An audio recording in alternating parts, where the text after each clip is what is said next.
Hello everyone, welcome to my channel learning twist with Shalini ma'am. तो आज हम लोग शुरू करेंगे क्लास 8 का इंग्लिश का chapter number 3, glimpse of the past. तो ग्लिम्स से होता है हमारे झलक, ऑफ द पास्ट, पास्ट की कुछ झलकियाँ। ओके, तो इस चैप्टर में जैसे बताया गया है कि हिस्ट्री क्या होता है, हिस्ट्री की चीज़ें हैं सारी। तो हिस्ट्री जैसे कभी कभी बच्चों को समझ नहीं आती और हिस्ट्री में वो ज़्यादा इंटरेस्ट नहीं दिखाते, तो आपको ये इंग्लिश में ही चैप्टर दिया गया है जिसमें कुछ झलकियाँ दिखाई गई हैं पास्ट की, हिस्ट्री से रिलेटेड है हमारी। ठीक है, तो इस चैप्टर में ये चीज़ें कवर हो जाएंगी, आप लोग इसको ध्यान से सुनिएगा, वर्ड टू वर्ड एक्सप्लेन करा जाएगा चैप्टर। चलिए शुरू करते हैं कि before you read, okay, here are some pictorial glimpses of the history of our country from 1757 से 1857 तक की। ओके, तो वर्ल्ड वार हुई थी 1757 से लेकर 1857 तक। These pictures and speeches bubbles will help clarify your understanding of the conditions that lead to the event known as the first war of independence in 1857।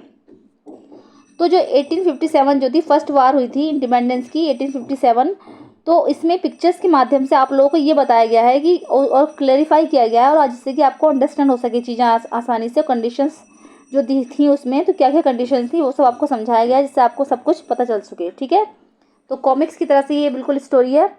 तो इसमें कुछ रूल्स और रेगुलेशंस दिखाए गए हैं। तो नंबर फर्स्ट पे आता है द मैर्टियर्स। तो मैर्टियर्स कहते हैं देश के शहीद। ओके, तो मैर्टियर्स में होता है देश के शहीद, तो इनके बारे में बताया गया है। ओके, तो पिक्चर में आप लोग देख लीजिए, एट अ फाउंडेशन दिल्ली। तो दिल्ली में शायद कोई फाउंडेशन हुआ होगा।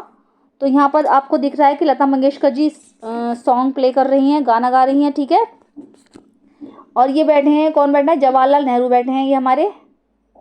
ठीक है, शास्त्री जी और ये इंदिरा गांधी। ओके, तो O my countryman, let your eyes fill with tears as you recall the sacrifices of India's मैर्टियर्स।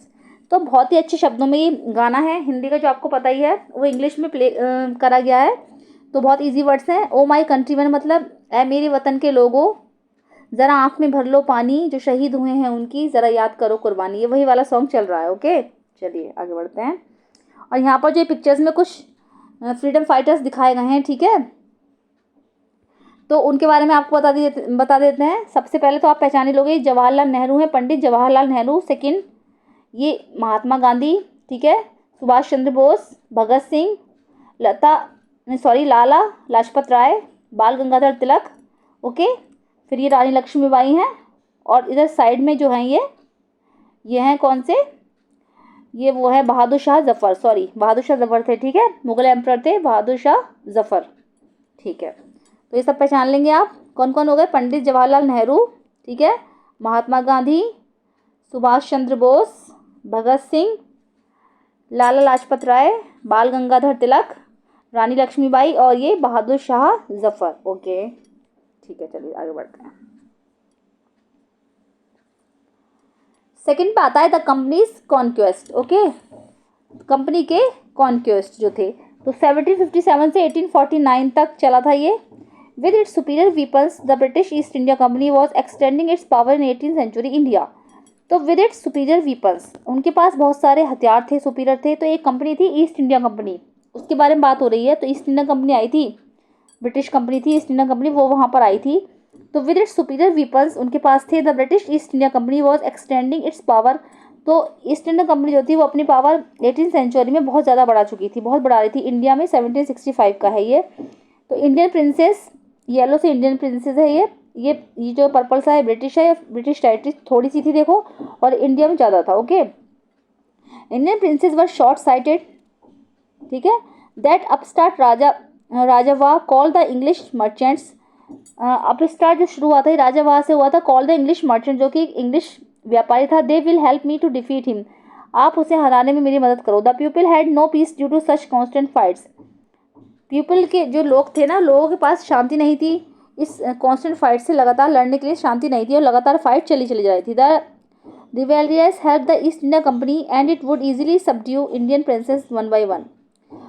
और जो रिवेलरीज थे उन्होंने ईस्ट इंडिया कंपनी की बहुत हेल्प की, and it could easily subdue, और ये जो थी इजीली इंडियन प्रिंसेस को उन्होंने एक एक करके सबको हरा दिया। A for seeing ruler like the brave Tipu of Mysore fought the British till the death fighting. एक फॉर सिंह रूलर थे, शासक थे, लाइक द ब्रेव, वो बहुत ही ब्रेव थे, टीपू ऑफ मैसूर, मैसूर का Tipu Sultan, fought the British, उन्होंने ब्रिटिश टिल द डेड, जब तक कि वो डेड नहीं हुए तब तक उन्होंने उनसे फाइट करी। Okay, thank God there is peace in the country now. तब वो बोले कि थैंक गॉड अब हमारे देश में शांति है। No more wars and no looting by thugs, कि अब हमें हमारे देश में जो है कि कोई झगड़ा नहीं होगा, ना लड़ाइयाँ होंगी, एंड नो लूटिंग बाई ठग, और ना ही अब हम ठगों के द्वारा लूटे जाएंगे। It is God who sent the British, it is God who sent the British, जो कि ये कोई गॉड होगा जो कि भगवान ने, ब्रिटिश ने भेजा है। Our destiny is linked with them, हमारा जो डेस्टिनी है ना, दुर्भाग्य, हमारी our destiny is linked with them, हमारी डेस्टिनी जो है उनके साथ लिंक है, जुड़ी हुई है। The white man has killed और dethroned our kings, white man जो होते हैं मतलब गोरे जो फॉरनर्स होते हैं, उन्होंने हमारे राजा को किल्ड कर दिया है, और डी थ्रोन आवर किंग्स, हमारे राजा को मार दिया है। Some kings were not good, कुछ राजा जो थे वो अच्छे नहीं थे, but after all they were of this land, लेकिन वो इसी राज्य के थे। Now we have become slaves और फॉरेनर्स, अब हम सब जो हैं फॉरनर्स के, स्लेव्स मीन्स क्या होता है, गुलाम। हाँ, अब हम सब उनके गुलाम हैं, फॉरनर्स के गुलाम हैं। उन्होंने कहा था कि अब हम सब फॉरनर्स के गुलाम हैं, कुछ तो अच्छे हैं कुछ अच्छे नहीं हैं, तो कोई बात नहीं है, अब हम सब फॉरनर्स के गुलाम हैं। ओके, थर्ड आता है British rule. Religious leaders preached ideas like untouchability and child marriage, religious जो लीडर्स थे उस जमाने में, ठीक है, तो धार्मिक धर्मगुरु जो होते हैं, preached ideas like untouchability and child marriage, तो वो लोग क्या करते थे कि बताते थे धार्मिक धर्मगुरु कि छोटे जो शेड्यूल कास्ट के लोग होते हैं उनको मतलब टच मत करो, एंड चाइल्ड मैरिज, और बच्चों की शादियां कराओ। उनका ये कहना था कि अछूत में वो करते थे कि छुआछूत होनी चाहिए, और चाइल्ड मैरिज में वो विश्वास करते थे। Anyone who crosses the seas loses his religion, और जो भी कोई समुद्र को क्रॉस करेगा, सीज को क्रॉस करना जो होता था, तो वो धर्म का अपमान समझा जाता था। Okay, anyone who crosses the seas loses his religion, ठीक है। All the misery in the world is due to women, इसमें क्या था कि जो था औरतों के लिए जो था बहुत सारे नियम और कायदे कानून बनाए गए थे कि सारे झगड़े फसाद की जड़ जो है औरतें ही हैं। उन लोगों का कहना था कि ऑल द माइजरी, जो जितनी भी परेशानियां आती हैं वो सब औरतों से ही आती हैं। ओके, जो कि बिल्कुल सच नहीं है। The truth was that Indians had lost self respect, the British scorned them, सच्चाई केवल यही थी कि जो इंडियंस थे वो अपनी सेल्फ रेस्पेक्ट खो चुके थे, और the British scorned them, British जो थे उनको स्कॉन्ड कर रहे थे।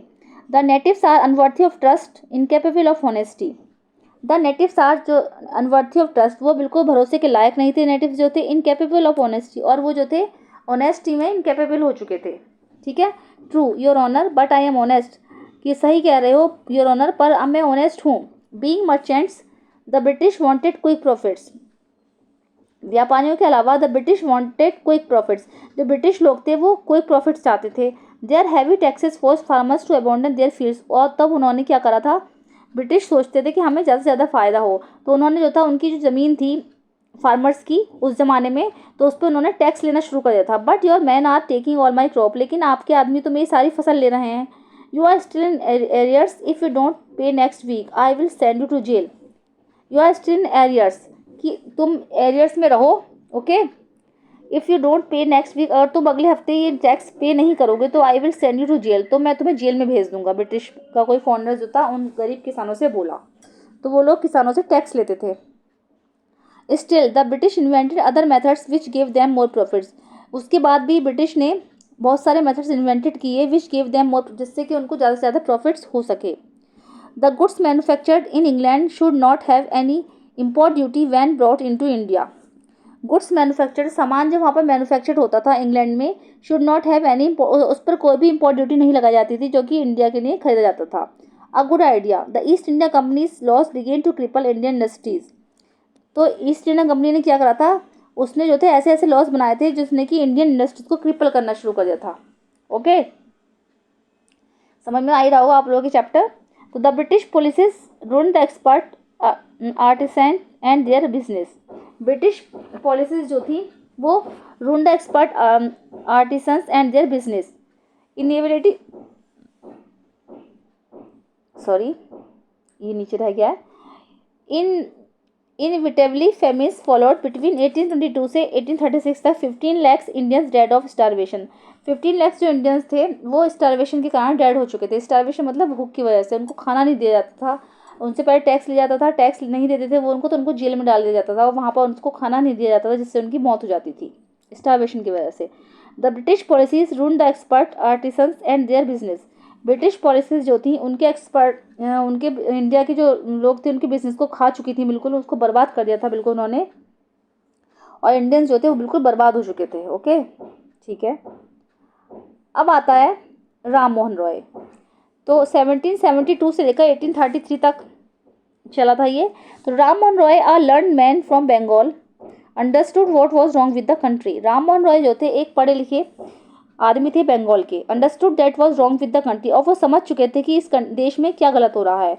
Late us not despise our self, our ancient culture is great. कि हम अपने आप ये डिस्पाइज नहीं कर सकते, कि गलत नहीं कर सकते। डिस्पाइज में होता है गलत, कि हम अपने साथ ये गलत नहीं कर सकते। Our ancient culture is great, हमारा जो कल्चर है, प्राचीन कल्चर है, वो ग्रेट है। And we are capable of greater achievements, और हम सब इस को अचीवमेंट्स को करने के लिए कैपेबल हैं। We must first reform our society, superstition have been ruining us. तो सुपरस्टिशन का मतलब है अंधविश्वास। We must first reform our society, सबसे पहले हमें अपने समाज को अंधविश्वास से दूर करना होगा।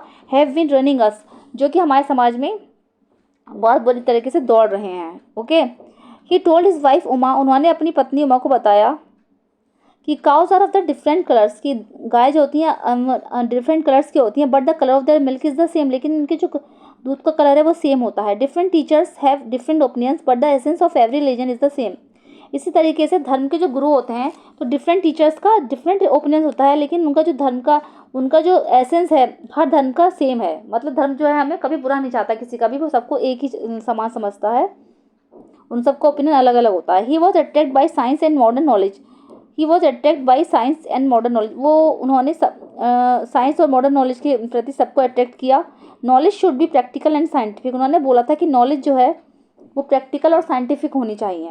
ही cross the seas and went to England to see what made the British powerful, there he told them.